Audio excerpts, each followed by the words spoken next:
예, 할렐루야. 예, 우리 각설이 한 분이 이 교수님한테 가셔서 저한테 하면 어떡하나 떨렸는데 안 와주셔서 너무 감사합니다.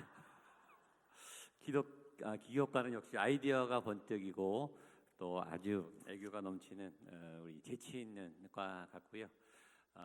다음 세대의 미래를 잘 책임져 주시기를 축복합니다. 피곤한 오후 시간인데 제가 걱정했거든요. 특강도 있고 식사도 하시고 아침부터 수업하시고 힘들 것 같은데 여기 들어오니까 막 생동감이 넘치시고 또 이 기교과에서 특순 때문에 분위기를 띄워주셔서 또 오후 집회도 잘할 수 있을 것 같습니다. 우리 힘내셔서 또 하나님 말씀 앞으로 나갔으면 좋겠습니다. 우리 옆에 분에게 한 번 더 선포하겠습니다. 피곤함도 돌파합시다. 힘들지만 돌파하십시오. 한 번 더 힘들지만 돌파하십시오. 예, 하여튼 짧고 굵게 하여튼 말씀 잘 전하고 기도하는 시간 가졌으면 좋겠습니다. 이 하나님의 돌파, 확장과 충만은 제가 작년 7월에 하나님한테 받아낸 주제예요. 금년 저희 교회 주제라고 했잖아요. 하나님이 주셨으면 이유가 있겠죠. 예. 근데 이번 사경에 설교를 맡으면서도 주제를 하나님한테 물었을 때 이 주제를 생각나게 하셔서 가져온 겁니다. 그래서 이 주제는 제가 정한 게 아니라 저는 하나님이 주신 거라고 믿습니다. 하나님이 주신 거면 뭔가를 하실 거라고 믿어요. 그래서 오늘부터 내일 모레 중에 정말 돌파, 확장, 충만을 경험하는 분이 있을 거예요. 제가 선포합니다. 분명히 있을 거예요. 있는 분들은 저희 교회 홈페이지 제 이메일로 간증을 좀 보내주세요. 작은 거라도 상관없어요. 하나님이 이 사경의 기간에 이런 돌파를 이루어 주셨습니다. 하나님이 살아계십니다. 그런 간증을 보내주시면 저희 교회는 간증을 잘 하라고 합니다. 왜냐하면 한 분에게 간증이 일어나서 그분이 간증하면 이게 전염이 되더라고요. 아픈 분이 나면 그 옆에 분이 또 낫고, 한 분이 방언을 받으면 또 그분이 다른 분이 방언을 받고, 한 분이 재정이 풀리면 이게 풀어져요. 그분이 통로가 돼서 주변이 열리더라고요. 그래서 오늘부터 오전부터 제가 내일 한번 여쭤볼 거예요. 오늘 집회에 돌파를 하신 분 한번 손 들어보시라고. 이 시간에도 하나님은 일하시는 줄로 믿습니다. 옆에 분에게 한번 더 선포하세요. 하나님이 지금 일하십니다. 당신에게 일하십니다. 우리 가운데 일하십니다. 아멘. 믿으신가요? 예. 우리가 믿을 때 저희 교인들의 제가 자주 하는 말인데 이런 게으름이 있어요. 첫 번째는 나한테는 은혜가 안 올 거라는 생각을 해요. 옆에 사람은 은혜 받아도 나한테는 안 올 것 같아. 저희 교회는 요새 치유가 많이 일어나요. 예배 드리다가 그냥 치유되는 분이 많습니다. 근데 다른 사람 그래서 막 치유 간증을 하거든요. 그래서 막 전염이 되는데 어떤 분들은 나는 안 돼. 그런 강한 믿음이 있어요. 부정적 믿음이죠. 다른 분에게는 역사해도 나한테는 안 될 것 같아. 그런 믿음을 돌파하기를 축복합니다. 또 하나의 잘못된 믿음은 오늘은 아니야, 이런 믿음이. 나한테는 언젠가 주시겠지. 근데 오늘은 아닐 거야. 지금은 아닐 거야. 그것도 착각이에요. 오늘 역사하면 안 되리라는 법칙이 있나요? 오늘 역사하실 수 있죠. 지금 역사하실 수 있죠. 그래서 오늘 지금 이 말씀을 통해 하나님이 여러분에게, 여러분의 마음에, 여러분의 몸에, 상황에 하나님이 터치하실 수 있을 줄로 믿습니다. 옆에 분에게 한 번 더 얘기하세요. 오늘입니다. 지금입니다. 당신입니다. 아멘. 새 일을 행하십니다. 새 영을 부으십니다. 새 일을 행하십니다. 새 길이 열립니다. 우리 격려와 축복의 박수 한번 해주십시오. 아멘. 우리 찬양팀이 아주 프로페셔널합니다. 찬양팀 덕분에 제가 은혜를 너무 받고 하여튼 본당 들어오면서 제가 너무 강한 임재를 느낍니다. 피아워십보다 더 많은 앨범과 영향력 있는 우리 영남신학교 찬양팀이 되시기를 축복합니다. 우리 준비하는 모든 스태프들도 너무 고생 많으신데 한번 스태프들 위해서 한번 박수해 주시면 좋겠습니다. 제가 장신대에서 한 20년 동안 목회 상담학 가르치면서 학생들에게, 특히 신대원 학생들에게 졸업하기 전에 세 가지 꼭 정리를 하고 졸업해라. 그리고 목회 현장에 가라. 물론 교수 되실 분들은, 교수님이 되실 분은 조금 다른 수 있지만, 목회를 하실 거면, 목회 현장에서 교회 사역을 하실 분들은 세 가지를 꼭 정리해라. 첫 번째는 교회론을 정리해라. 조직 신학적 교회론이 아니고 성경적 교회론. 이 성도들은 조직 신학적 학문적 얘기하면 못 알아듣습니다. 성경이 말하는 쉬운, 그리고 삶에 와닿는, 그리고 실천할 수 있는 성경적 교회론을 여러분 나름대로 정리를 하셔서 목회를 하셔야 돼요. 교회론이 불분명한 프로그램 때문에 흔들립니다. 교회론이 불분명하면 시대의 상황에 흔들려요. 그리고 큰 교회, 뭐 잘하는 교회 이렇게 프로그램이나 뭐 세미나 이런 데 자꾸 왔다가 두리번거리다가 이벤트는 많은데 핵심을 놓쳐요. 그러니까 그렇게 부흥을 해도 알맹이가 없어서 교회가 금방 꺼질 수 있습니다. 교회론이 탄탄하셔야 되는데 목회자의 교회론이 탄탄해야 성도들의 교회론이 탄탄합니다. 그래서 여러분들이 성경적 교회론을 반드시 쉬운 언어로 정리를 하셔야 돼요. 저는 이렇게 정리했습니다. 첫 번째는 마태복음 16장에 예수님의 교회론이 나옵니다. 너무나 잘 아는 베드로의 고백이죠. 주는 그리스도시요 살아계신 하나님의 아들입니다. 고백 위에 예수님이 너의 고백 위에 내가 교회를 세운다. 예수님의 교회론이 마태복음 16장에 나와요. 가이사랴 빌립보에서. 거기에 굉장히 예수님의 교회론이 핵심이죠. 교회의 머리가 되시니까 거기 몇 가지 교회에 대한 아주 핵심 내용이 나와요. 그걸 정리하세요. 그다음에 저는 온누리교회에 있었으니까 하영주 목사님 사도행전적 교회로, 사도행전이 교회의 시작이고 성령님으로부터 시작했기 때문에 성령님과 함께하는 교회론, 사도행전적 교회론 12가지에서 15가지 정도가 나옵니다.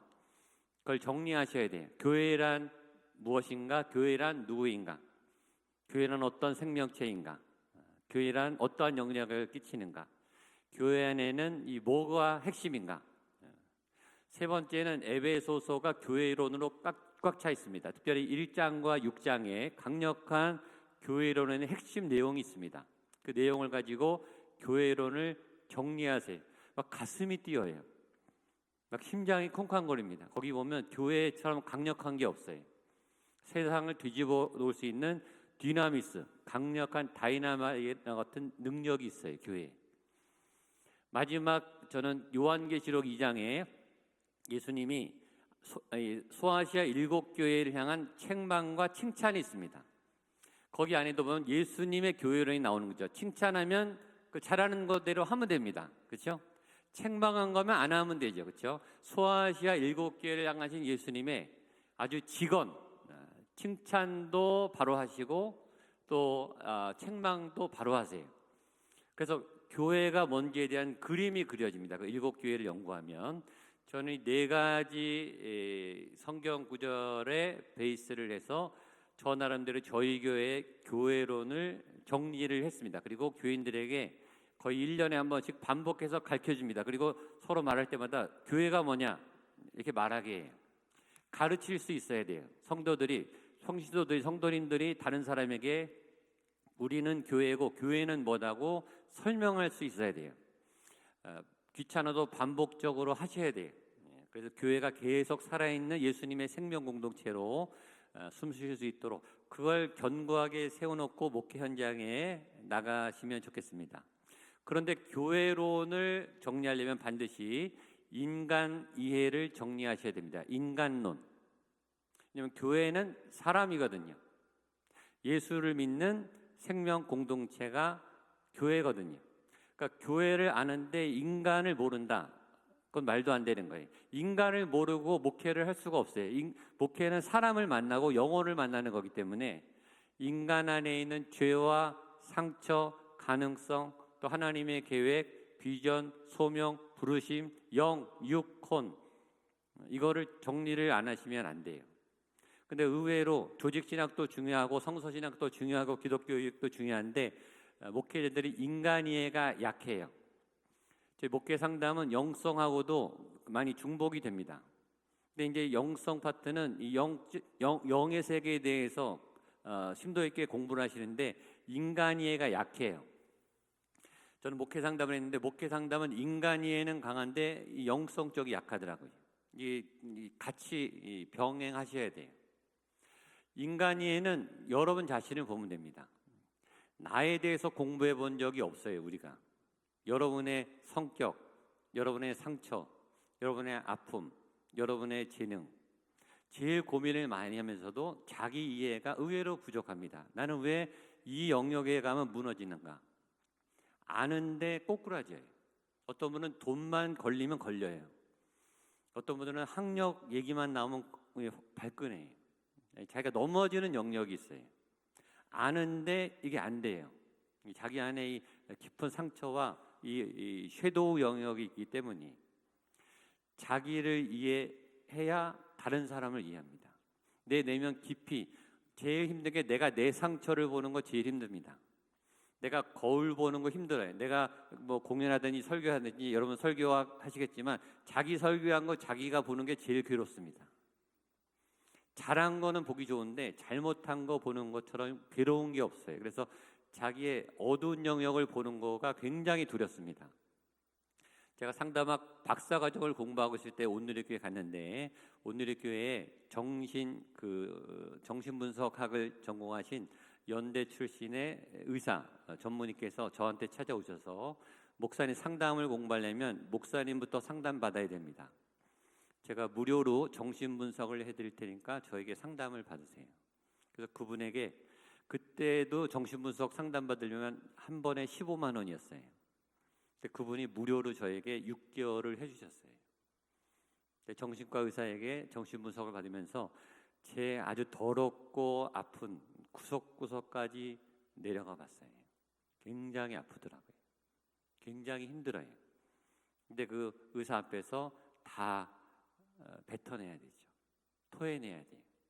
왜냐하면 내가 내 속 깊이 들어가 봐야 내가 깊이 들어간 본만큼 내가 내 상처를 깊이 들여다 본 만큼 그만큼 남을 공감할 수 있기 때문에 공감 능력이 왜 떨어지는가?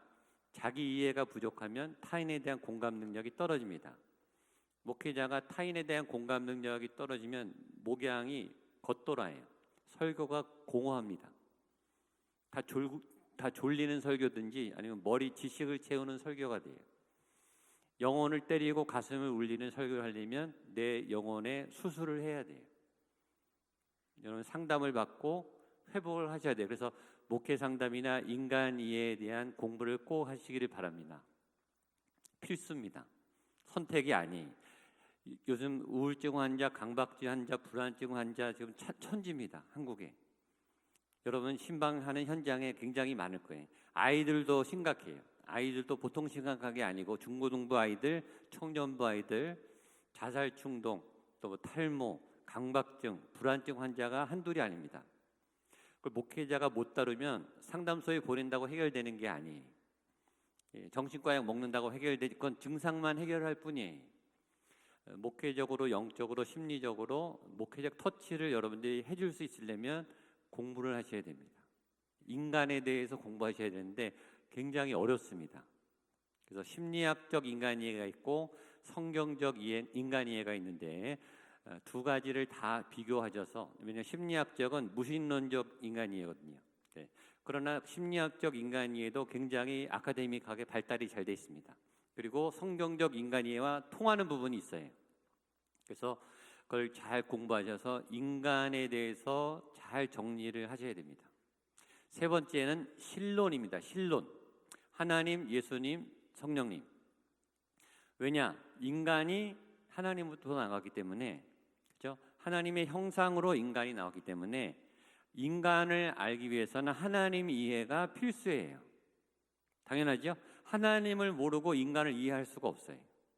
그래서 하나님, 예수님, 성령님에 대해서 여러분이 신학적 이해 말고 그냥 성도들한테 쉽게 설명을 해야 되니까 성경적인 쉬운 언어로 정리를 해놓으셔야 돼요. 그래야지 성도들이 이해가 가요. 그런데 세상에서 제일 어려운 학문이 하나님에 대한 학문이에요. 사실은 우리 장로님, 권사님, 심지어 우리 부목사님들한테도 하나님 설명해봐. 그러면 당황합니다. 어려워요. 전지전능을 어떻게 설명합니까? 무소부재를 어떻게 설명하냐고요. 하나님의 공의를 설명하는 게 굉장히 어렵습니다.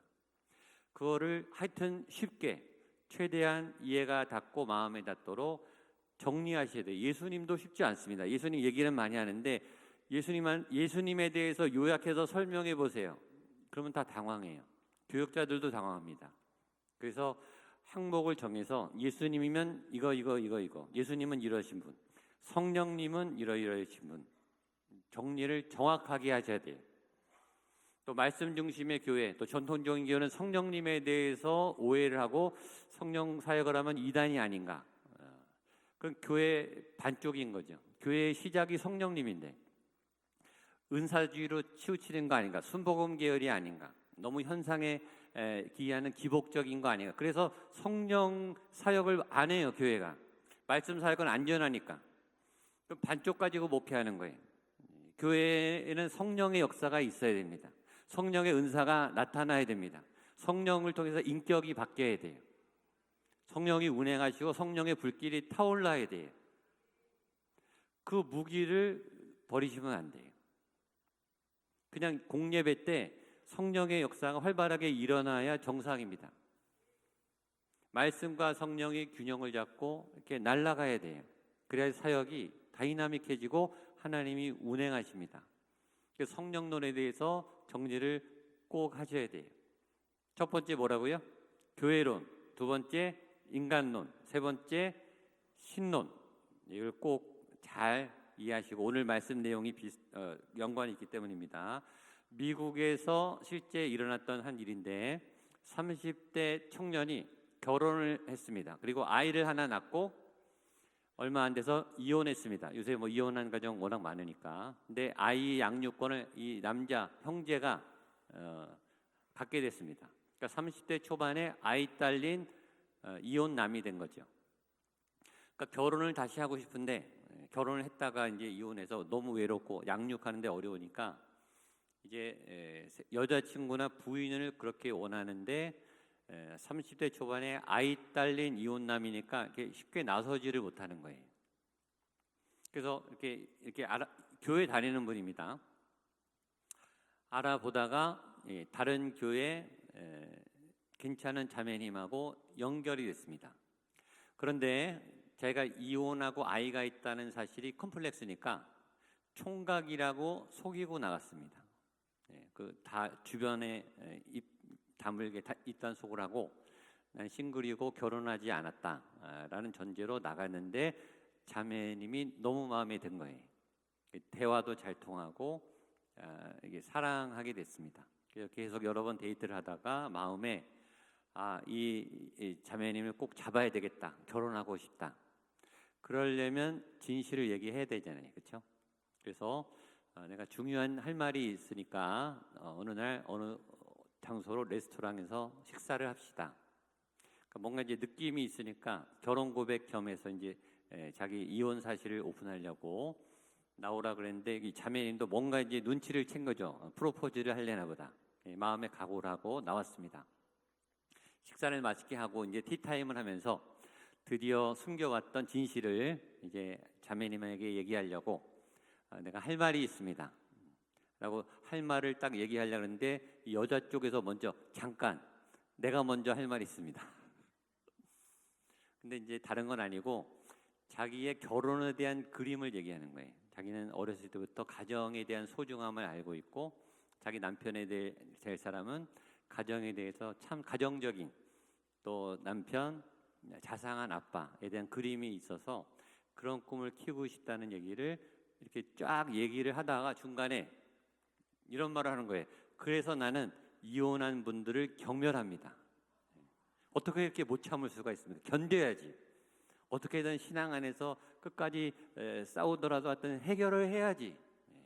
어떻게 이혼을 할 수 있느냐. 내가 이해가 안 된다. 그래서 이혼에 대해서 굉장히 비판적으로 얘기를 하니까 이 남자가 고백을 하려고 하다가 딱 목에 걸린 거예요.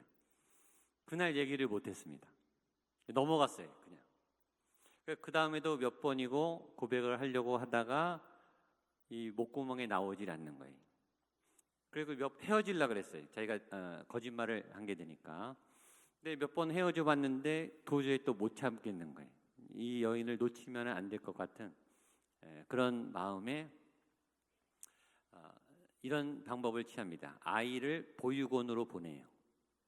그리고 주변에 절대 내가 결혼했었다라는 얘기를 하지 말아라고 입단속을 시킨 다음에 총각으로 가장하고 결혼을 합니다. 결혼해서 잘 삽니다. 근데 이분은 이제 이중 생활을 하는 거죠. 가정을 또 이루고 살면서 몰래 또 아이 보육원에 가서는 아이를 또 잘 챙기고 또 교회 사역도 굉장히 열심히 했던 것 같아요. 이분이 기본적으로 성실한 분이었던 것 같습니다. 근데 어느 날 담임 목사님이 이분이 교회 생활을 성실히 하니까 부른 거예요. 불러서 집사님, 우리가 내년에 교회에서 긍휼 사역을 새롭게 하려고 그러는데 집사님이 성실하시니까 긍휼 사역팀 팀장을 한번 해보세요. 근데 긍휼이란 말에 이 사람이 귀가 번쩍 뜨이면서 부르심을 느낀 거예요. 그렇지, 내가 아프고 힘들고 어려운 사람들을 돕는데 하나님이 나를 부르시는 것 같다. 그래서 이분이 미친 듯이 긍휼 사역을 열심히 해. 고아원 사역, 양로원 사역, 노숙자 사역, 무료급식 사역. 그러니까 이분이 막 헌신적으로 직장에도 막 휴가 내고 자기 월급 털어가면서 막 사 먹이고 해 먹이고 너무 헌신적으로 일을 해서 그분 덕분에 그 교회의 긍휼 사역에 부흥이 일어납니다. 그래서 아주 칭찬받고 모범적인 그런 긍휼 사역자가 됐는데 특별히 이분이 절대 놓치지 않고 가는 사역은 고아원 사역인 거예요. 고아들한테 가서는 목숨 걸고 가는 거예요. 그리고 정말 헌신적으로 아이들을 양육을 잘합니다. 그렇게 잘 살았으면 좋았을 텐데 이분이 44살 되던 어느 날에 출근하려고 이제 넥타이를 메고 출근하러 나가다가 윽하고 쓰러집니다. 그리고 응급실에 실려가서 뇌출혈로 죽어요. 과로사를 한 거예요. 과로사. 그러니까 너무 자기를 안 돌보고 교회 긍휼 사역에 헌신을 하다가 직장 생활하고 가족들 보고 또 이 긍휼 사역 하다가 헌신하다가 과로해서 돌연사를 합니다. 실제 사례예요. 자, 문제는 이 분의 죽음에 관한 평가라는 거죠. 이분의 내용을 아무도 모르는 교회의 입장에서 볼 때 이분의 죽음은 어떤 죽음일까요? 거의 순교자적 죽음이죠. 고아와 과부와 가난하고 힘든 분들을 향해서 몸과 재산과 시간을 아끼지 않고 쓰러져 죽을 만큼 헌신적으로 일했던 그런 좋은 사역자로 남았습니다. 자, 그러나 그 모든 내용을 아는 우리로서는 이분이 순교자적 삶을 살았다 하기에는 조금 찜찜한 구석이 있죠. 이분은 왜 그렇게 헌신적으로 긍휼 사역, 특별히 고아원 사역에 헌신적으로 일을 했을까요? 상처 때문이죠. 자기 아이의 보육원에 맡긴 아이에 대한 죄책감 때문이에요. 여러분, 상처는 에너지를 냅니다. 상처는 컴플렉스를 보완하기 위해 강력한 에너지를 내요. 죽을 만큼 헌신할 만한 에너지를 낸다고요. 그 사람은 열심히 살았어요. 상처를 보완하기 위해, 보상하기 위해서 애써서 살았어요. 그러나 그렇게 열심히 살다가 물론 생명은 하나님의 손 안에 있죠. 44살의 젊은 나이로 돌연사를 합니다. 아내는 젊은 나이에 과부가 됐고 보육원에 있는 아이, 그 집에 낳은 아이는 아버지 없는 아이가 됐습니다. 이게 상처가 주는 무서운 힘이에요. 우리의 헌신의 동기 안에 상처가 자리 잡았는지 순전한 헌신인지 잘 보셔야 돼요. 장신대도 입학할 때 MMPI 검사를 합니다. MBTI가 아니고 MMPI, 다면적 인상검사, 정신과적 진단과 판단하는 검사입니다. 전 세계적으로 공인돼 있습니다. 이 검사에서 점수가 나오면 이분이 정신과적 도움을 받아야 되는지 거의 정확하게 나옵니다. 그래서 장신대에서 매년 신대원 입학생들에게 MMPI 검사를 해서 이게 평균이 70 이하가 돼야 돼요. 여러분들 다 검사해 보면 11가지 항목에서 70점 아래 이 평균대에 있어야 정상 범위입니다. 60이 넘어가고 70이 넘어가고 80이 넘어가면 상담을 받아야 되더니 정신과적 진단과 약물을 처방받으셔야 됩니다. 그럴 정도로 전 세계적으로 공인된 그런 검사예요.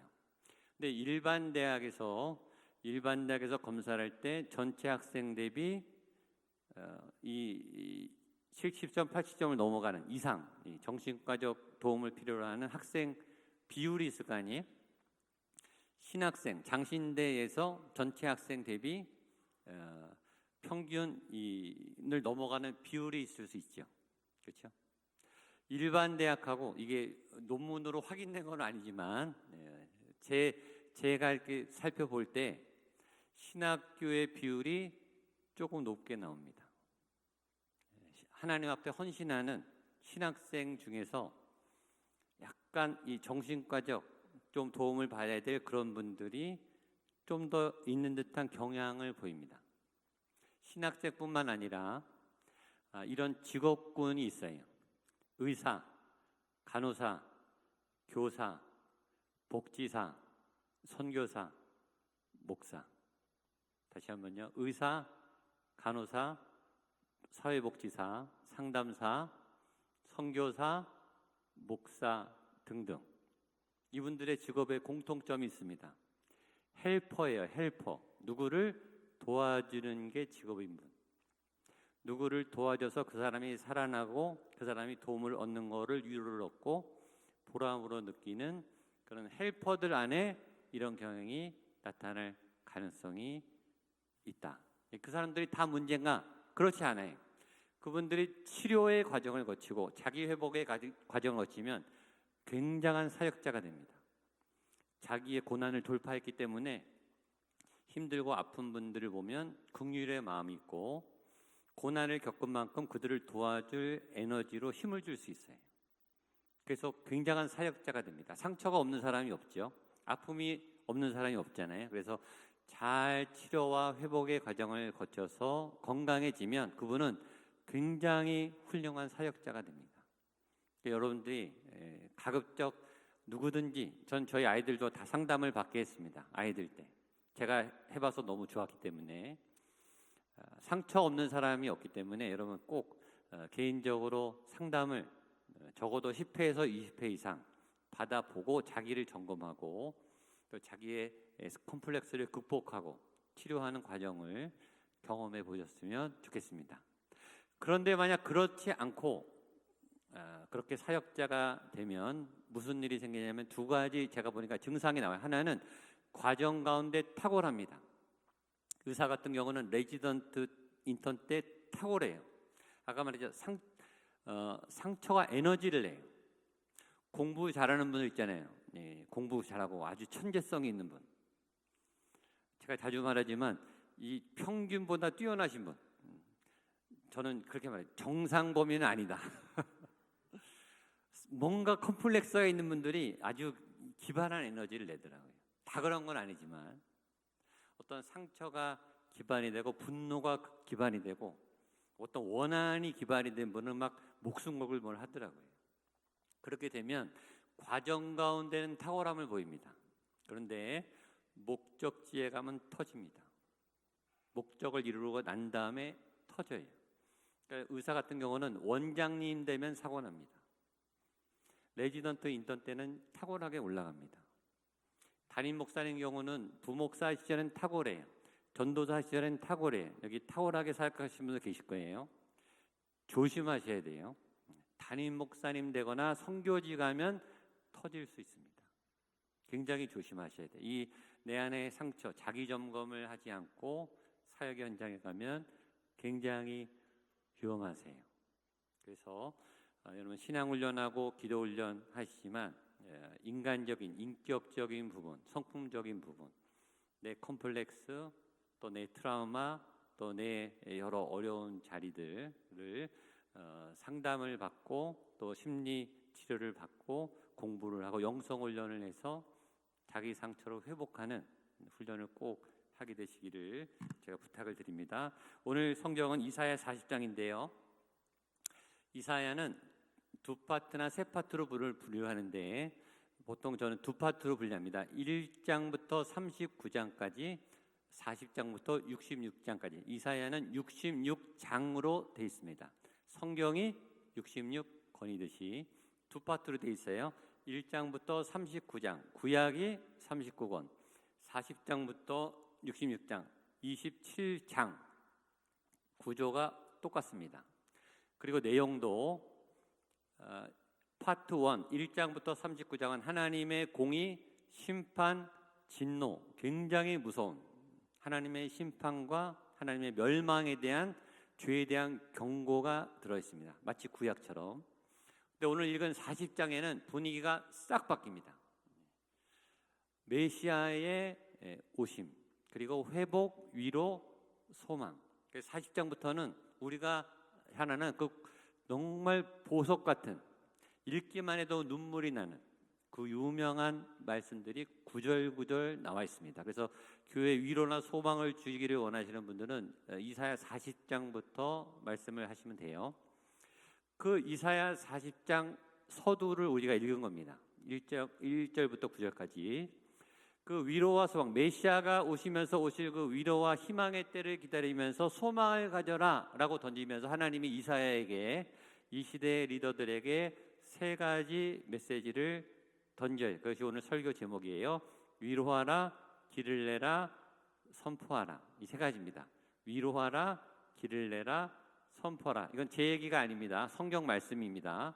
메시아가 오시는 그때를 준비하며 모든 사역자들아 깨어서 위로하라, 길을 내라, 그리고 말씀을 선포해라.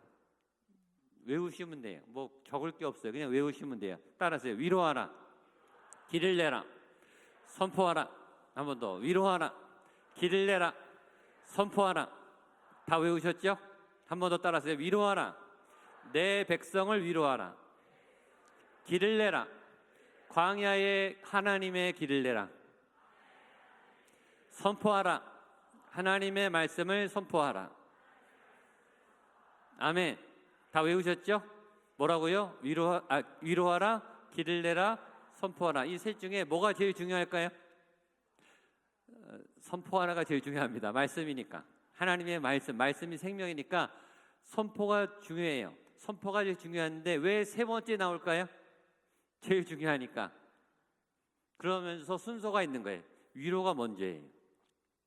그냥 마음이 다쳤을 때 말씀은 안 들어가요. 기분 나쁜데 설교 안 들립니다. 저 사람한테 지금 감정이 올라왔는데 저 사람이 아무리 바른 말해도 안 들어옵니다. 공부해라, 좋은 말이죠. 근데 안 듣습니다. 운동해라, 좋은 말이에요. 안 들어와요. 이 길이 단단하면 씨앗이 튕겨나갑니다. 물론 때로 하나님의 말씀은 그 길도 답보게요. 그럴 강력한 말씀이 올 때가 있어요. 그러나 대부분의 말씀은 이 옥토에 뿌려지는 씨앗처럼 부드러운 땅에 옵니다. 그래서 위로가 제일 먼저 해야 돼요. 이거는 대화법에도 똑같습니다. 누군가를 만나자마자 당신 말버릇 고치세요. 만나자마자 그러면 그 사람 안 만나죠. 그렇죠? 만나자마자 지적인데 어떻게 합니까? 여러분 설교할 때도 지적하기 전에 위로를 먼저 하셔야 돼요. 그래서 항상 아까도 우리 아름답습니다 제가 얘기했죠. 칭찬하고 예쁘다 그러고 수고했다 그러고 힘들었겠다 그러고 위로를 먼저 하셔야 돼요. 의지적으로 하셔야 돼요. 만나면 칭찬해 주세요. 만나면 잘했다고 해주세요. 여러분 일주일 동안요, 일주일 내내 우린 잔소리 듣다 옵니다. 근데 교회에 오면 교인들이 또 목사님한테 또 잔소리 들어요. 저희 교회 오면은 일단 칭찬부터 합니다. 정말 수고 많았습니다. 정말 애썼습니다. 그리고 매주 박수 쳐줍니다. 잘 사셨다고. 그러면서 얘기, 어디 가서 여러분이 박수 받겠습니까? 교회에서 하나님의 백성들을 통해 여러분 응원하십니다. 그래서 교회에 오면 마음이 놓이고 교회에 오면 무장이 해제가 되고 경계가 안 생기잖아요. 위로하라. 자, 위로 사역이 굉장히 중요해요. 교회에서. 제가 목사가 돼 보니까 교회 말고 가장 많이 가는 데가 병원하고 장례식장이더라고요. 물론 결혼식장도 가는데 결혼은 요새 많이 안 하고 주례를 잘 안 하니까 급격히 줄었습니다. 근데 병원, 장례식장 그렇게 많이 갈 줄은 몰랐어요. 전국의 유명한 병원은 다 가본 것 같아요. 웬만한 장례식장은 다 가본 것 같아요. 제가 거의 목회 지금 30년째니까. 그렇게 아픈 분이 많고 힘든 분들이 많더라고요. 아까 말했지만 자살률 최고고 지금 여러분 공부를 특히 할 게 불안장애 환자들 공부 많이 하셔야 돼요. 지금 한국에 우울증, 불안장애, 강박증, 공황장애 교육자들도 많아요. 큰 교회 목사님들 대부분 강박장애, 공황장애, 우울증 많습니다. CEO들, 대기업 CEO들, 성공한 연예인들 거의 공황장애입니다. 불면증 여기도 계실 거예요. 지금 한국 안에 이 심각하게 번져갑니다. 자살률 심각해요. 그래서 인간 이해를 하셔야 되고 이 마음을 만지고 위로하는 방법을 아셔야 돼요. 자, 성경에 보면 우리 한번 읽어보겠습니다. 1절과 2절 한번 읽어보겠습니다. 시작. 너희 하나님이 이르시되 너희는 위로하라 내 백성을 위로하라 너희는 예루살렘의 마음에 닿도록 말하며 그것에게 외치라 그 노예의 때가 끝났고 그 죄악이 사함을 받았느니라 그의 모든 죄로 말미암아 여호와의 손에서 벌을 배나 받았느니라 할지니라 하시니라. 하나님 왜 제일 먼저 설교하라 말씀을 선포하라 이게 아니고 위로해라. 야 이사야야, 야 전도사야, 너 가서 저 내 백성, 저 힘들어하는 저 백성, 저 가슴과 상처의 멍에로 죽어가는 저 영혼을 네가 먼저 위로해 주라. 위로를 어떻게 하라 그러냐면 너는 마음에 닿도록 말해라. 머리에 말하라는 게 아니에요. 가슴을 만져주라. 감정을 건드려주라. 그래서 어떻게 위로해야 되는지 제가 3가지 팁을 알려드리겠습니다. 여러분들이 상담 공부를 안 해도 이 3가지만 꼭 알고 계시면 돼요. 첫 번째, 모든 현대인들, 한국뿐만 아니라 전 세계 모든 현대인들은 첫 번째 다 외롭습니다. 안 외로운 사람이 없습니다. 안 외로우신 분, 이 외로움은 가족이 없어서가 아니에요. 가족이 있는데 외로워요. 그게 더 힘든 거예요. 결혼을 안 해서가 아니에요. 결혼해도 외로워요. 자녀가 있어도 외로워요. 밥 먹을 사람이 있는데 외로워요. 그래서 미치는 거예요. 커피 마실 사람도 있고 놀러 갈 사람도 있고 여행 갈 사람도 있고 목회하고 사역할 사람도 있는데 굉장히 외롭습니다. 저희 교회 아까 부흥한다고 얘기했는데 저는 점점 더 외로워져요. 저희 부목사님들 12명인데 자기들끼리 낄낄거리다가 저만 나타나면 표정이 굳어져요. 그리고 점심시간 되면 슬슬 빠져나가요. 저랑 밥을 안 먹으려고 그래요. 요새 장로님들도 자꾸 피하세요. 제 방에 오는데 막 몇 번을 망설이고 오시더라고요. 외롭습니다. 사람이 없어서 안 외로운 게 아니에요. 사람이 있는데 외로워요. 얘기를 하고 있는데 외로워요. 맛집에 가서 맛있는 걸 먹고 있는데 외롭다니까요. 굉장히 외로워요. 현대인의 외로움들이 굉장히 심합니다. 외로움이 많은 이유는 저는 미팅이 많아서라 그래요. 전 미팅, 일반적인 회의적인 비즈니스적인 만남이 미팅이라고 쉽게 말하면 이 인격적인 만남, 진실된 만남, 내 상처와 아픔도 나눌 수 있는, 나 힘들어, 나 아파, 나 좀 도와줘 이렇게 말할 수 있는. 때로 남편에게 아내에게도 이런 말 하기가 어렵습니다. 여보 나 힘들어 이 말이 안 돼요. 엄마 아빠한테도 힘들어요. 사실은 아들에게 하겠습니까? 딸에게 하겠습니까? 나 무서워, 나 두려워. 그런 얘기를 어디 가서 하냐고요. 그런 얘기를 할 수 있는 관계를 엔카운터, 이건 이 가슴과 가슴이 만나고 진실과 진실이 만나고 아픔과 아픔을 만날 수 있는 이 강력한 만남, 충격적인 만남을 저는 엔카운터, 이 상담학에서 엔카운터, 조유 이렇게 말합니다. 미팅이란 건 예를 들면 이런 겁니다. 여러분 알듯이 욥하고 세 친구가 있잖아요, 그렇죠? 예, 욥하고 세 친구가 욥이 어느 날 재산이 다 빼앗기고 가족이 자녀가 다 죽고 부인은 도망가고 몸에는 악창이 났습니다. 너무 잘 살고 있고 너무 믿음이 좋은 친구인데 하루아침에 재앙을 당하고 가족이 몰살을 당하고 그 다음에 본인은 악창이 나서 하루아침에 정말 이 바닥으로 내려앉았습니다. 그때 욥의 세 친구들이 모든 일정을 다 올스톱하고 욥한테 옵니다. 그리고 장례식장 와서 조의금 내고 밥 먹고 간 게 아니고 그 분량을 볼 때 적어도 일주일에서 열흘 동안 같이 있었습니다. 자, 좋은 친구입니까? 안 좋은 친구입니까? 굉장히 좋은 친구입니다. 이런 친구 만나기 쉽지 않습니다. 갑작스런 친구의 재앙에 자기의 모든 스케줄을 올스톱하고 그 친구와 함께 일주일에서 열흘 함께 옆에 있어줬다. 너무 좋은 친구입니다.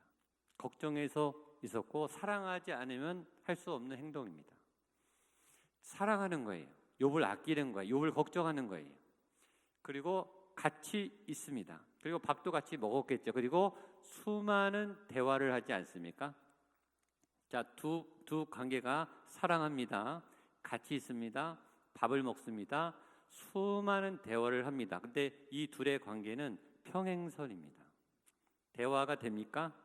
전혀 안 됩니다. 욥은 나 억울하다. 나 잘못 안 했는데 하나님이 치셨다. 나 정말 억울해. 친구들은 뭐라 그러죠? 아니야. 하나님은 모르셔. 너 뭔가 회개해야 돼.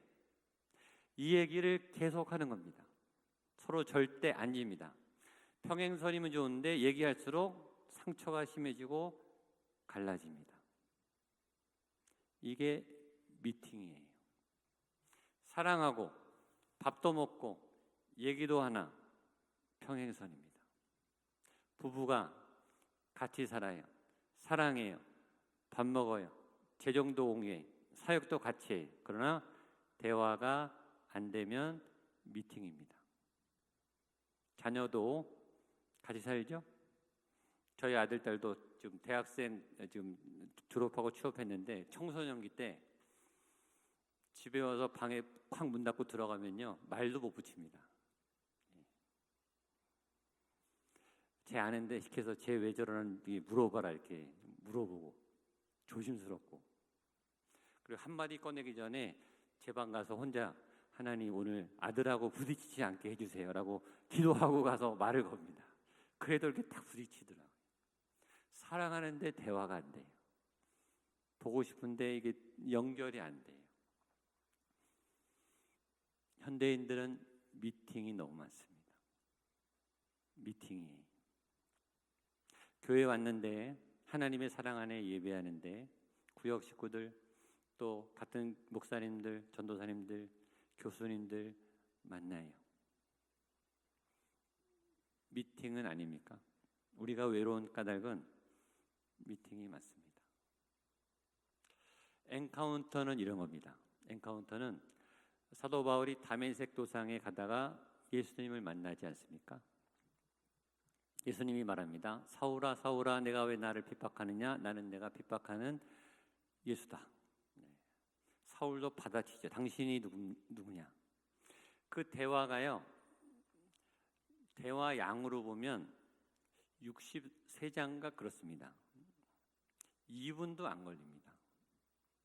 사울이 다메섹 동에서 예수님을 만난 시간은 길어야 30분입니다. 많이 잡으면 1시간입니다. 굉장히 짧은 시간이죠. 우리 인생의 1시간은 정말 찰나와 같은 시간이죠. 그런데 그 찰나의 순간에 예수 그리스도는 사울의 전 인생을 흔들어 놓습니다. 사울은 충격을 받아요. 그리고 꼬꾸라지고 아무것도 못 먹습니다. 앞을 보지를 못합니다. 너무 큰 충격을 받은 거예요. 영혼이 털린 거예요. 그리고 3일 후에 완전히 회심합니다. 인생이 바뀌어요. 그 짧은 30분 만에 강렬한 만남으로. 그게 엔카운터예요. 엔카운터. 이 시간의 밀도, 시간의 질. 하나님은 그렇게 강력해요. 사람과 사람과의 만남도 강력하죠. 저는 교회가 이 모든 외로움이 가득한 이 시대에 강력한 하나님의 만남을 연결해 줄 수 있는 유일한 통로라고 믿습니다. 저는 여러분들이 그 현장을 열어줘야 된다고 생각해요. 아까 말했지만, 오전에 말했지만 어떻게든 몸부림을 쳐서라도 이 현장에 하나님의 임재가 가득하도록, 찬양이든 기도든 말씀이든 그건 도구는 상관없어요. 뭐가 되든 상관없으나 그 영혼이, 우리 아이들이, 우리 성도들이 그 외로움에 지치고 미팅에 지쳐있는 그 영혼들이 엔카운터, 하나님하고 접촉하고 하나님의 충격을 받고 죄악이 빠지고 회개가 일어나고 하나님께로 인생을 전환시키는 그 현장을 만들어주는 통로로 저와 여러분들이 쓰임받게 되기를 바랍니다. 두 번째는 불안입니다. 불안. 모든 현대인들은 불안합니다. 그래서 지금 한국의 불안장애가 급증합니다. 이 불안도 마찬가지예요. 우리는 불안을 어떻게 극복하려고 그러냐면, 수험생들 지금 수능 앞두고 극도로 불안하겠죠. 대학 가면 불안 안 할 거라고 생각하는 거예요. 대학 가면 불안합니까? 안 불안합니까? 불안하죠. 저희 아들이 대학 졸업하고 2년 만에 취업했어요. 70군데를 떨어졌습니다. 취업 시장이 하여튼 지금 보통이 아닙니다. 얼마나 이 입구가 좁은지. 그러니까 그 2년 동안 저랑 아내는 하여튼 새벽 기도하고 기도할 때마다 아들의 취업을 놓고 기도했단 말이죠. 근데 하나님의 은혜로 2년 만에 70번 만에 취업이 됐어요. 금년 8월에 취업했습니다. 할렐루야. 예. 그런데 제가 요새 무슨 기도를 하느냐, 제 사표 안 쓰게 해주세요. 그 사회생활에서 치이지 않게 해주세요. 술자리 가서 테러 당하지 않게 해주세요. 그 기도를 하고 있다니까요. 그러니까 취업이 안 돼도 불안, 취업이 돼도 불안이에요. 1등을 안 해도 불안, 1등 해도 불안입니다. 공감이 잘 안 되십니까? 1등은 왜 불안할까요? 떨어질 일만 남았어요, 여러분. 계속 1등은 못할 거 아니에요. 그 떨어지는 거를 못 견디는 거죠.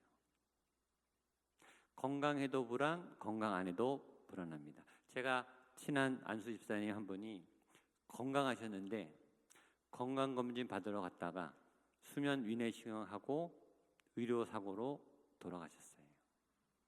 그 장례를 제가 했습니다.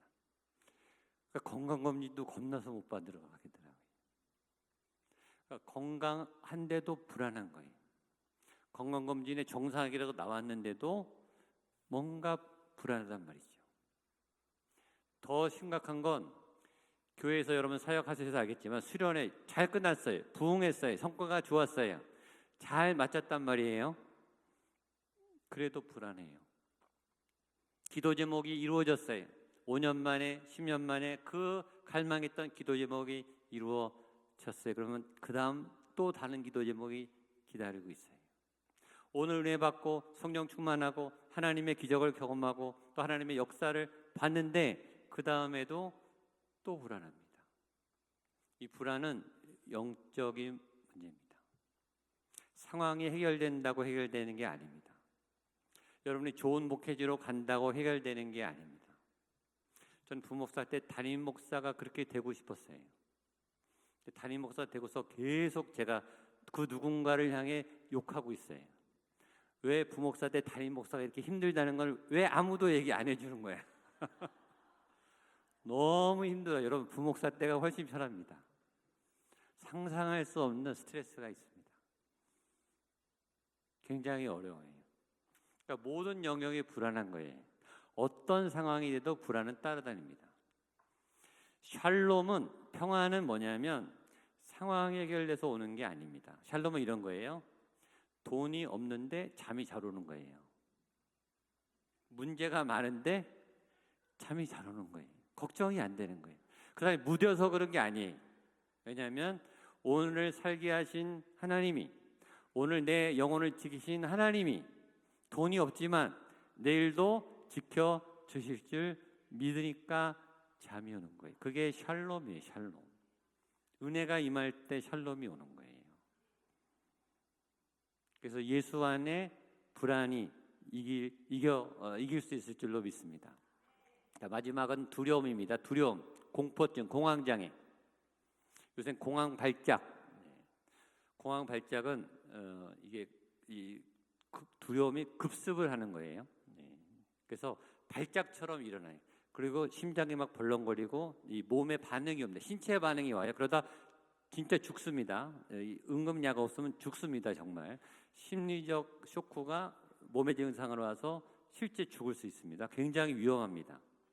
왜냐하면 사람이 원래 하나님이 웬만한 스트레스는 방어하게 제어 장치를 주셨어요. 심리 방어 기제가 있어요. 우리가 웬만한 스트레스는 막아냅니다. 근데 현대인들, 특히 한국인들은 우리가 하나님이 원래 지으신 방어막의 스트레스를 감당할 만한 그 스트레스보다 더 센 스트레스를 매일 세게 두드려 맞으니까 경계선을 넘은 거예요. 스트레스 과도예요. 그러니까 이 경계선을 넘으니까 불안할 일도 없는데 갑자기 공포가 엄습하는 거예요. 발작이 일어나는 거죠. 아무리 봐도 내가 이성적으로 생각해도 무서울 게 하나도 없는데 두려움이 엄습하는 거예요. 그게 공포증입니다. 굉장히 무서운 병이 현대인들에게, 특히 한국인들에게 요새 굉장히 많습니다. 자, 여호수아 1장에 하나님이 여호수아에게 뭐라 그러죠? 두려워하지 말고 놀라지 마라 라는 말을 3번 합니다. 강하고 담대하라. 여호수아는요 40년 동안 모세를 통해 하나님의 역사를 본 사람이, 하나님을 안 믿는 사람이 아니에요.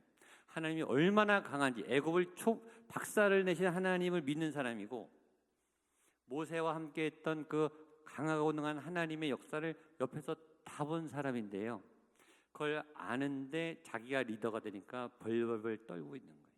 여러분, 믿음이 있어도 두렵습니다. 그러니까 하나님이 계속 두려워하지 말아라, 두려워하지 말아라 우리에게 말을 하죠. 하나님은 저와 여러분의 두려움을 알고 계세요. 그리고 이겨내시기를 원하세요. 강하고 담대하라.